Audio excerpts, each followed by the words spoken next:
और अब बात चारधाम यात्रा की, क्योंकि उत्तराखंड में चारधाम यात्रा के लिए श्रद्धालु बहुत दूर दूर से पहुंच रहे हैं।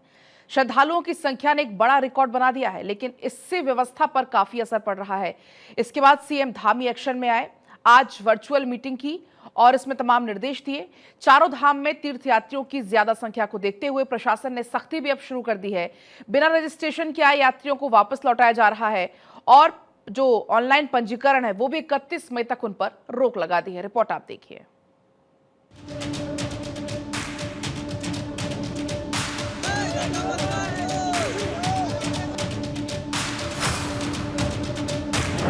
चार धाम यात्रा में उमड़ा सैलाब, सरकार ने तैयार किए प्लान। एक्शन में धामी सरकार, चार धाम यात्रा पर दिए जरूरी निर्देश। चार धाम यात्रा में रिकॉर्ड श्रद्धालु पहुंच गए हैं। कहीं भी नजर दौड़ाइए, हर तरफ श्रद्धालुओं का सैलाब नजर आ रहा है। पहाड़ के बीच में पतले और संकरे रास्तों में केवल और केवल भक्त दिखाई दे रहे हैं। आगे बढ़ने के लिए घंटों खड़े होकर इंतजार कर रहे हैं।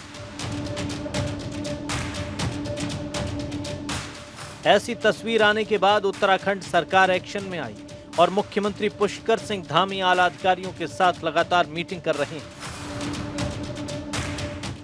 सीएम धामी ने एक बार फिर से बैठक की, वर्चुअल माध्यम से चार धाम यात्रा व्यवस्थाओं की समीक्षा की। इस दौरान सीएम धामी ने अधिकारियों को चार धाम ऑनलाइन रजिस्ट्रेशन व्यवस्था को और अधिक प्रभावी बनाए जाने का निर्देश दिया।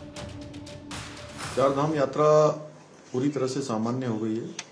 प्रत्येक दिन हम लोग समीक्षा कर रहे हैं, सभी धामों की स्थितियों की जानकारी ले रहे हैं और जो ऋषिकेश में, विकास नगर में, हरिद्वार में जो हमारे यात्रीगण पहले से आए हुए हैं, श्रद्धालु आए हुए हैं, उनको भी धीरे धीरे रजिस्ट्रेशन करवाकर ऑफलाइन रजिस्ट्रेशन के तहत जैसे जैसे धामों में स्थिति बन रही है उनको भी आगे बढ़ाने का काम अब तेजी से बढ़ाया है।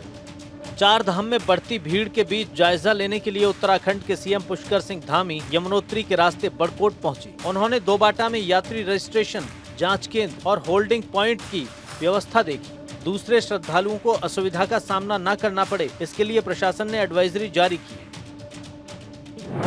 बगैर रजिस्ट्रेशन के आ रहे यात्रियों को लौटाने का निर्देश दिया गया है। क्षमता के लिहाज से ही गाड़ियों में यात्रियों को भेजने का आदेश है। यूट्यूबर्स को धामों के 50 मीटर के दायरे में रील बनाने पर बैन है। 31 मई तक ऑनलाइन रजिस्ट्रेशन पर रोक लगा दी गई है। चारों धामों में 31 मई तक वीआईपी दर्शन की व्यवस्था स्थगित कर दी गई है।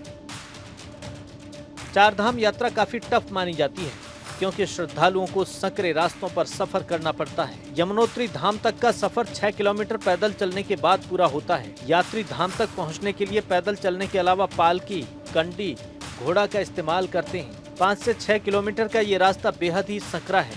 इस बार यमुनोत्री धाम यात्रा पर यात्रियों की संख्या में इजाफा हुआ है। चार धाम यात्रा पर भारत 24 की टीम गई और देखा कि किस तरह श्रद्धालुओं को परेशानियों से दो चार होना पड़ रहा है। यमुनोत्री धाम तक पहुंचने के लिए श्रद्धालुओं को न सिर्फ वाहनों का जाम झेलना पड़ रहा है, बल्कि यमुनोत्री धाम जानकी चट्टी से यमुनोत्री धाम तक पहुंचने के लिए पैदल मार्ग में भी जाम की समस्या बनी हुई। आप देख सकते हैं 2 से 3 किलोमीटर का लंबा पैदल मार्ग जो यमुनोत्री धाम तक पहुंचने का वो लंबा जाम लगा हुआ है। लोग डंडी कंडी हो या फिर घोड़े खच्चर वाले हो, तमाम वो सभी श्रद्धालु रुके हुए हैं। तो कुल मिलाकर ये कि जाम की समस्या से निजात नहीं मिल पा रही और लोग जो श्रद्धालु हैं यमुनोत्री धाम तक पहुंचने के लिए सभी लोगों का यही कहना है कि शासन और प्रशासन की कोई व्यवस्था नहीं है।